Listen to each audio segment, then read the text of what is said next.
इस चित्र को आपने पकड़ लिया ना, आप बहुत आसानी से किसी पेपर को भी पढ़ जाएंगे। ये बताइए, चारों पेपर जो है वो किसके बारे में बात करता है? अगर आपसे एक शब्द में पूछ लिया जाए इंटरव्यू में कि जीएस का जो फर्स्ट पेपर है, सेकंड पेपर है, थर्ड पेपर है, फोर्थ पेपर है, ये बताओ ये चारों पेपर किसके बारे में बात करता है? एक शब्द में उत्तर दो।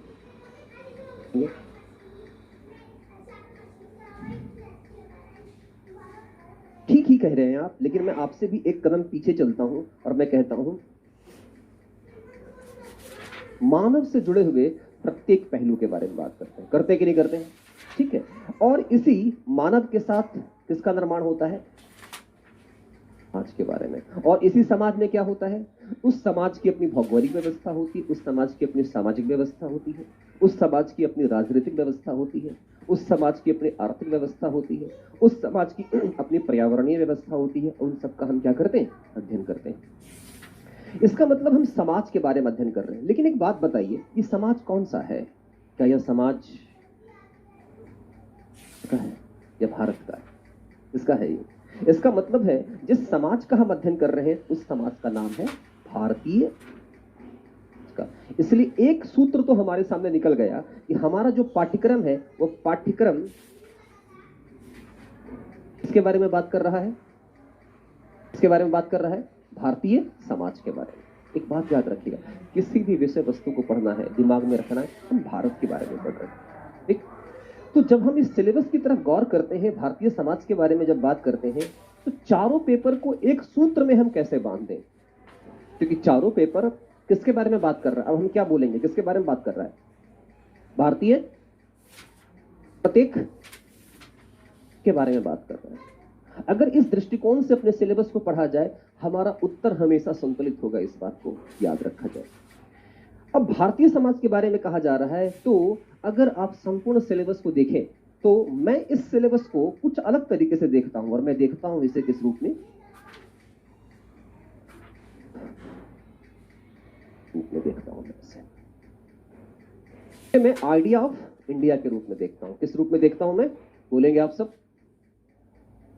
मैं आप सबकी नैतिकता पर छोड़ता हूं, आप समझिएगा मैं आपके साथ खड़ा हूं। और मैं कल में शीशा हटवा दूंगा बीच में से क्यों, ताकि आपकी आवाज हम तक आ सके। क्योंकि जब हम उत्तर पढ़ेंगे, हम चाहते हैं कि मान लीजिए उत्तर पढ़ रहे हो तो यहाँ पर खड़े होकर सामने से जी मैं आंसर राइटिंग जब कराऊंगा तो मैं क्लास में ही आंसर सुनूंगा और क्लास में ही आपको मैं फीडबैक भी दे दूंगा।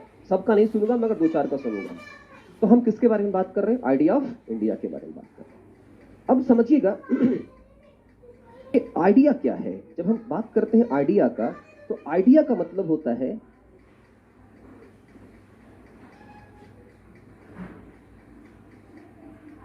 सूचनाओं का क्या होता है? वो संग्रह, collection of information about anything. किसी भी व्यक्ति, वस्तु और घटना के बारे में सूचनाओं का जो हमारा संग्रह होता है, इसी संग्रह को हम क्या कहते हैं? हम क्या कहते हैं? आइडिया। जैसे पूछा पंखे का आइडिया बताओ, तो पंखे के बारे में सारी सूचना आप देंगे कि नहीं देंगे? इसका मतलब क्या है? इसका मतलब है कि जब इस सिलेबस की तरफ हम गौर करते हैं तो ये सूचनाओं का संग्रह, ये सूचनाओं का संग्रह किसके संदर्भ में? करब हमारा किसके संदर्भ में सूचनाओं का संग्रह है? हाँ जी, भारत के संदर्भ में है। ये भारत के संदर्भ में सूचनाओं का संग्रह है। और यह बतलाता है कि सूचनाओं का संग्रह भारतीय समाज के संदर्भ में, भारतीय नागरिक के संदर्भ में, भारतीय अर्थव्यवस्था के संदर्भ में। तो अगर इस सिलेबस को और खोलने की कोशिश की जाए, इस आइडिया ऑफ इंडिया को हम 4 भागों में बांट सकते हैं। फॉर्मेशन ऑफ, थोड़ा मैं इंग्लिश का प्रयोग कर रहा हूं समझने के दृष्टिकोण से, फॉर्मेशन ऑफ आइडिया ऑफ, आप फॉर्मेशन समझते हैं? फॉर्मेशन मतलब formation of idea of India. Idea of India का निर्माण कैसे हुआ? दूसरा है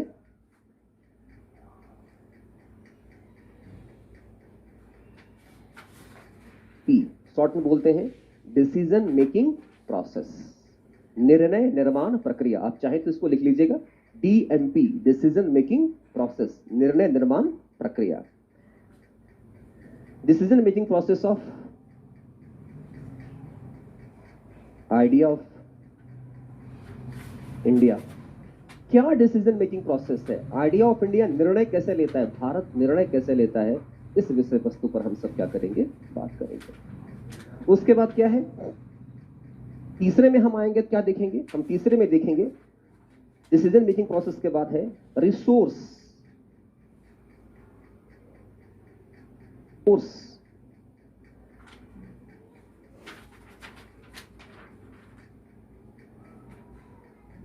आइडिया ऑफ, चिंता मत करिएगा, मैं इंग्लिश में सिर्फ वर्ड लिख रहा हूं, ये हमारे क्वेश्चन नहीं पूछा जाएगा यहां से, इतना इंग्लिश तो आपको समझ में आनी चाहिए, ठीक है। रिसोर्स, रिसोर्स मतलब क्या होता है, रिसोर्स मतलब होता है साधन। डिसीजन मेकिंग प्रोसेस मतलब निर्णय क्या, राइट, ये चीज है, ठीक है।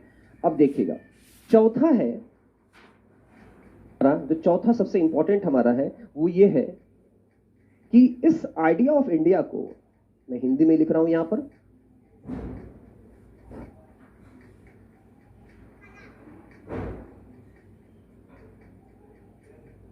बनाएगा, कौन बनाएगा, समझ रहे हैं ना, ठीक है। ये चार हमारे सामने सेगमेंट आता है, तो अगर मैं इसको देखूं और मैं इसको बांटने की कोशिश करूं, तो मैं formation of idea of India को मैं मानता हूं ये है हमारा जीएस पेपर फर्स्ट, ये है हमारा जीएस सेकंड पेपर, और ये है हमारा थर्ड पेपर, और ये है हमारा जीएस फोर्थ पेपर। इसका मतलब है जीएस फर्स्ट पेपर बोलता है formation of idea of India, Bharat का निर्माण कैसे हुआ। जीएस सेकंड पेपर कहता है निर्णय निर्माण प्रक्रिया, जो भारत का निर्माण हुआ है वो भारत निर्णय कैसे लेगा। और जीएस का जो थर्ड पेपर है वो ये बोलता है कि जो भारत नामक व्यवस्था है वो संचालित किन संसाधनों के आधार पर होता है।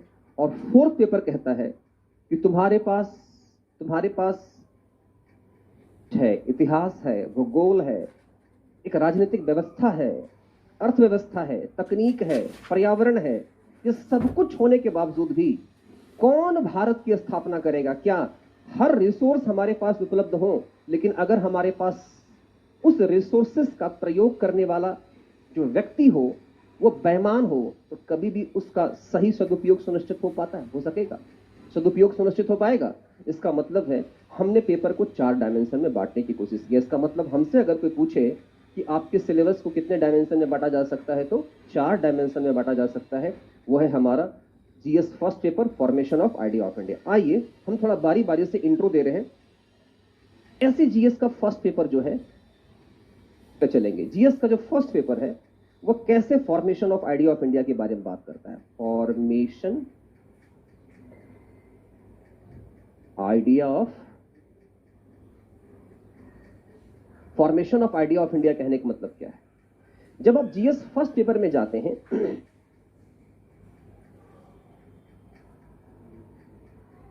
का जो फर्स्ट पेपर है वो जीएस का फर्स्ट पेपर है किसके संदर्भ में,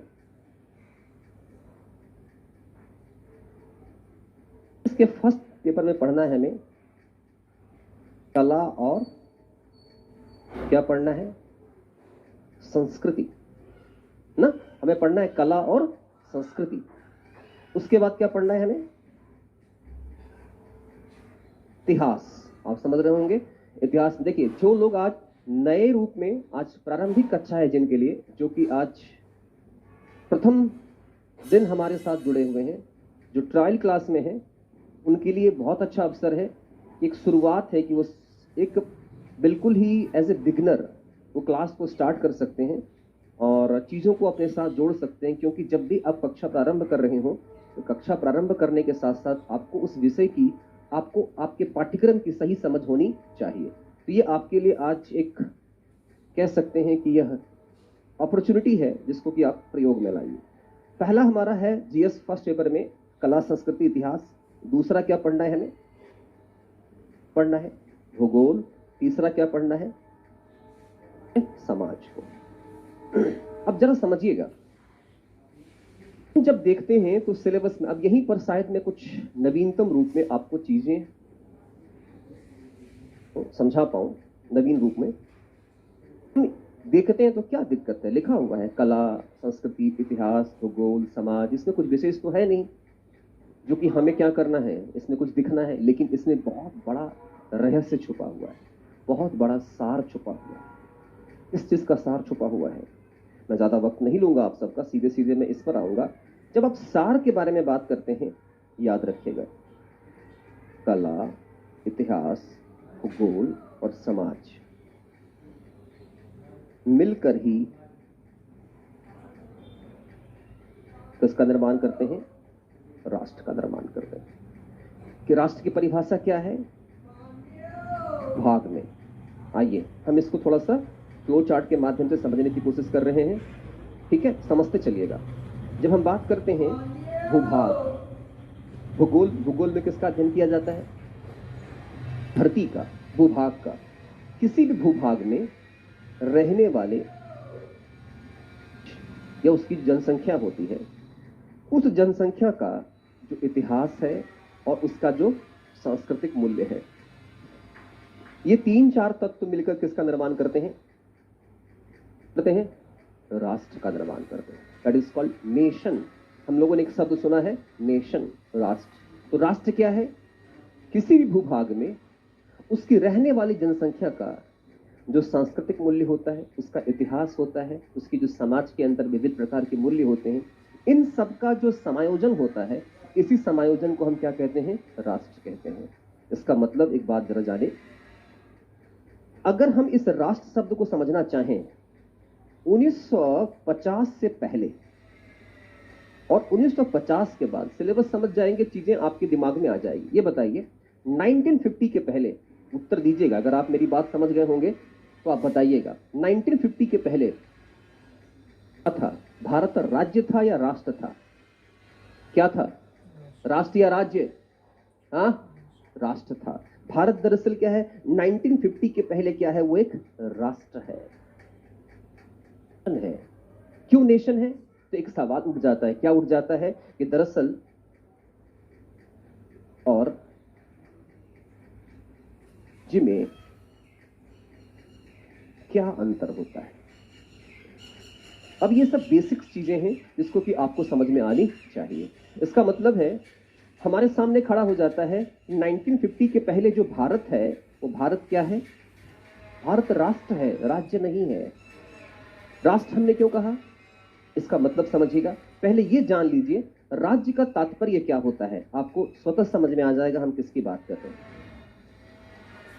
किसी राष्ट्र के साथ उसका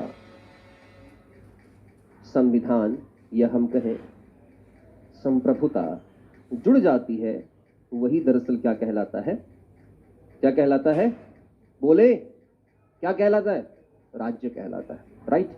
इसका मतलब है, एक बात जरा जानिएगा, हम हमारे भारतीय संविधान में जो अनुच्छेद लिखा गया है, प्रथम अनुच्छेद में हमने किसका प्रयोग किया है, नेशन का प्रयोग किया या स्टेट का।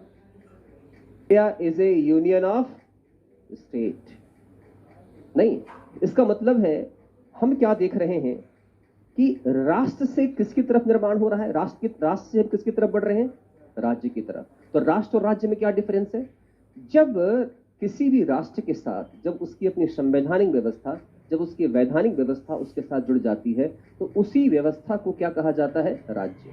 1950 के पहले क्या भारत का अस्तित्व नहीं था,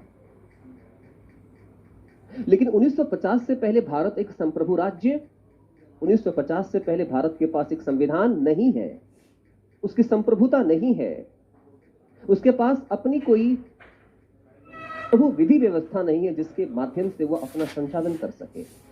इसका मतलब है 1950 से पहले भी भारत का अस्तित्व है, लेकिन 1950 से पहले जो भारत का अस्तित्व है, वास्तव में वह भारत एक सामाजिक रूप से, सांस्कृतिक रूप से मूल्यों का एक समुच्चय है, जहां पर विविधता में एकता को स्थापित करने का प्रयास किया जा रहा है। राष्ट्र का जो सबसे प्राथमिक सूत्र होता है, और प्राथमिक सूत्र होता है विविधता में एकता को स्थापित करना। इसका मतलब है विविधता में एकता, इसका मतलब है एक मूल्य होनी चाहिए, एक संस्कृति होनी चाहिए, एक जाति होनी चाहिए, एक भाव होना चाहिए, उसी को राष्ट्र कहा जाएगा। इसका मतलब राष्ट्र एकता का प्रदर्शन करता है, राष्ट्र भावनात्मक एकता का प्रदर्शन करता है। राष्ट्र में भावना होता है, राष्ट्र में क्या होता है? भावना, इमोशन होता है। राज्य की बात करते हैं तो वहां पर भावना है या कानून? कानून, दोनों में अंतर है। इसका मतलब 1950 से पहले राज्य है या राष्ट्र? क्या है? राष्ट्र है। इसका मतलब है कि जीएस फर्स्ट पेपर किसकी बात कर रहा है? स्टेट की बात कर रहा है, एक तरह से देखें नेशन की बात कर रहा है, फॉर्मेशन ऑफ नेशन की बात कर रहा है। कैसे भारत बना, भारत का निर्माण किन मूल्यों के आधार पर हुआ। तो हम क्या देख रहे हैं, जब जीएस फर्स्ट पेपर में हम आते हैं वो नेशन की बात करता है, लेकिन नेशन के साथ जब संविधान जुड़ जाता है तो उसे हम क्या कहते हैं? उसे हम स्टेट कहते हैं। अब इसी चीज को अगर देखा जाए, इसी चीज को अगर समझा जाए, तो मैं ये समझाना चाह रहा था कि अब देखिए इसी स्टेट, राज्य का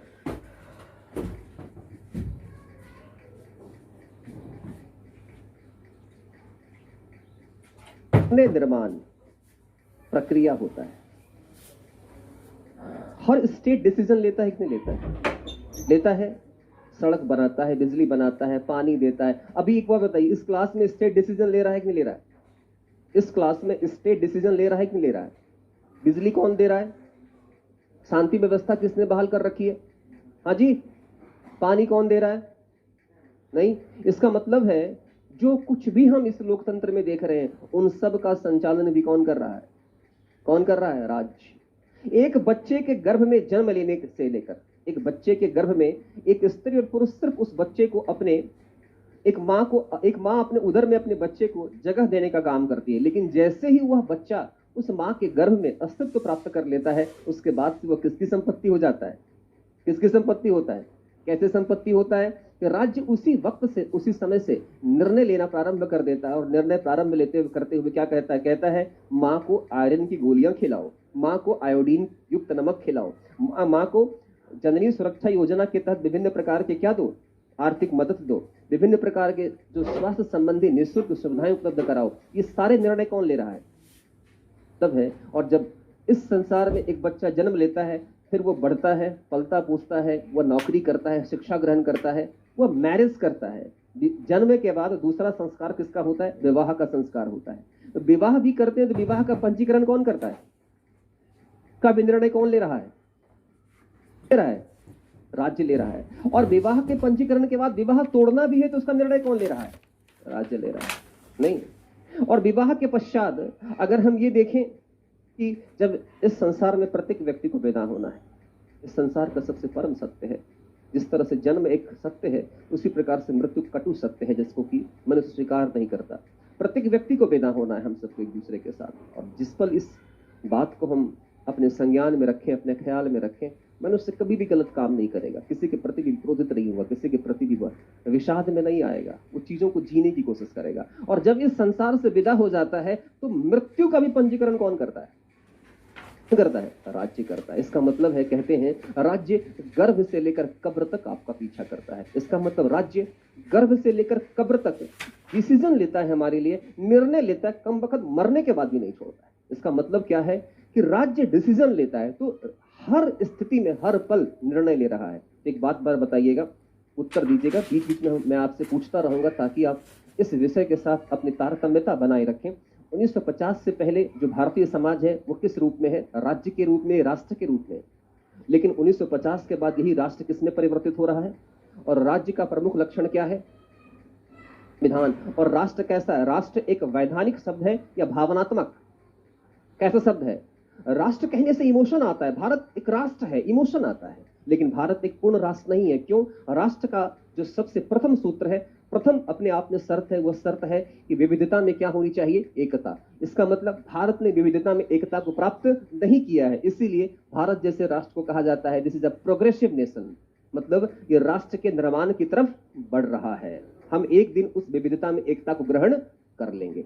इसका मतलब अगर देखें तो निर्णय की जो प्रक्रिया है, इस निर्णय की प्रक्रिया में हमने क्या देखा? इस डिसीजन मेकिंग के प्रोसेस में हमने क्या देखा कि राज्य 1950 से अस्तित्व में आया, भारत नामक राज्य, और उसी दिन से वो निर्णय ले रहा है। तो एक बात देखिएगा, ऑटोमेटिक राज्य के डिसीजन मेकिंग प्रोसेस से ही जीएस का कौन सा पेपर स्टार्ट होता है? सेकंड पेपर स्टार्ट हो गया। जिन लोगों के पास सिलेबस नहीं है, जो लोग नए हैं, उनके लिए भी देखिए आज पूरा सिलेबस उनके दिमाग में हो जाएगा। तो राज्य की निर्णय प्रक्रिया, तो आप जानते हैं राज्य की इसी निर्णय प्रक्रिया को क्या बोलते हैं? इसी डिसीजन मेकिंग प्रोसेस को क्या कहा जाता है? और यही चीज समझने वाली बात है कि फर्स्ट पेपर सेकंड पेपर से कैसे जुड़ा हुआ है। राज्य के इसी डिसीजन मेकिंग प्रोसेस को कहा जाता है इसी को कहा जाता है शासन। सरल है, देखिए कितना जुड़ा हुआ है एक दूसरे के साथ। इसका मतलब है स्टेट के डिसीजन मेकिंग प्रोसेस को क्या बोलते हैं? गवर्नेंस। राज्य जो कुछ भी करती है हमारे लिए, राज्य जो कुछ भी करती है हमारे लिए, उन सारी प्रक्रियाओं को हम क्या बोलते हैं? क्या बोलते हैं? क्या बोलते हैं? गवर्नेंस। क्या बोलते हैं? गवर्नेंस। इसका मतलब है कि राज्य जो कुछ भी कर रही है, सड़क बना रही है, उसे क्या कहेंगे? This is governance. नहीं, क्या हम सब राज्य के पार्ट हैं? क्या हम सब राज्य का अंग हैं? क्योंकि we the people of India, वो कौन है? हम और आप हैं। हमसे ही राज्य स्थापित है, हम सब भी गवर्नेंस का हिस्सा है। इसका मतलब है राज्य जो कुछ भी निर्णय लेती है उसे गवर्नेंस कहा जाता है। और जीएस फर्स्ट सेकंड पेपर की सबसे पहली जो हेडिंग है वो क्या है? ऑटोमेटिक देख के तो बोल दो, क्या है? गवर्नेंस है। जीएस सेकंड पेपर की जो सबसे पहली हेडिंग है वो गवर्नेंस है। इसका मतलब है गवर्नेंस पढ़ना, गवर्नेंस नहीं पढ़ाऊंगा, राइट? इसका मतलब आइएगा गवर्नेंस। अब देखिएगा, मैं दावा करता हूं अगर आप मेरे साथ चलेंगे ना, बिना सिलेबस पढ़े हुए आप ऑटोमेटिक सिलेबस को खोलते चलेंगे और आपको मैं दिखा दूंगा कि पेपर 4 का कंटेंट आएगा तो आप फर्स्ट पेपर से कंटेंट उठाकर फोर्थ पेपर में कंटेंट लेकर के आ सकते हो। अगर आपको रहस्य समझ में आ गया, कीमिया अगर आपके हाथ में लग गया, सूत्र सही तरीके से अगर आपने पकड़ लिया, तो हम क्या देखते हैं? हम ये देख रहे हैं कि हमारा जो गवर्नेंस है, एक बात बताइए, क्या लिखा मैंने? गवर्नेंस कैसा प्रोसेस है? गवर्नेंस कैसा प्रोसेस है? देखिए, जो लोग उस खेमे में बैठे हैं, पश्चिम बंगाल और नॉर्थ ईस्ट दोनों को बता दो, क्षेत्र है नहीं। तो मैं देखता रहता हूं क्योंकि जब आप बोलते हैं तो आपका मास्क हिलता है, इसलिए मत सोचिएगा कि मास्क के अंदर है तो नहीं बोलेगा तो समझ में नहीं आएगा। जब कोई बोलता है मास्क में तो ऊपर नीचे होता है, लेकिन बोले मैं बुलवाता क्यों हूं? इसलिए कि आपकी कनेक्टिविटी बनी रहे। मनुष्य का मन ही है। कहते हैं सूर्य के प्रकाश की किरणों से भी तीव्र गति से कुछ चलता है, तो वो क्या है?